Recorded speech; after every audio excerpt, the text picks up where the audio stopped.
ایک حجام نے کام کے دوران بوڑھے شخص سے کہا کہ میں خدا کو نہیں مانتا۔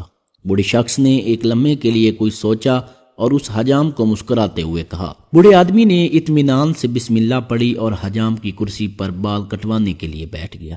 بوڑھے کے چہرے پر موجود نرم مسکراہٹ سے حجام کو بات کرنے کا حوصلہ ملا۔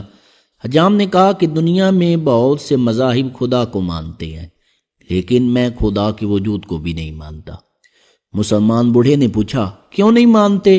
تو حجام نے کہا کہ دنیا میں بہت سی پریشانیاں، مصیبتیں، بدحالی اور افراتفری ہے۔ اگر خدا کا وجود ہوتا تو یہ سب مصیبتیں اور پریشانیاں بھی موجود نہ ہوتی۔ بوڑھے نے مسکراتے ہوئے کہا کہ میں بھی اس دنیا میں حجام کے وجود کو نہیں مانتا۔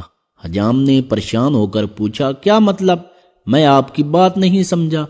بوڑھے نے حجام کی دکان سے باہر گزرتے ہوئے ایک گندے اور لمبے بالوں والے شخص کی طرف اشارہ کر کے کہا، کیا تم اس شخص کے لمبے اور گندے بال دیکھ رہے ہو؟ حجام نے کہا، جی ہاں دیکھ رہا ہوں، لیکن اس کا میری بات سے کیا تعلق ہے؟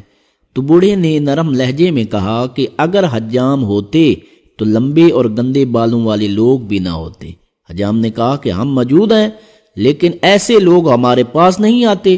تو بوڑھے نے مسکراتے ہوئے کہا کہ بالکل، خدا بھی موجود ہے، لیکن لوگ ہدایت کے لیے خدا کی طرف رجوع نہیں کرتے۔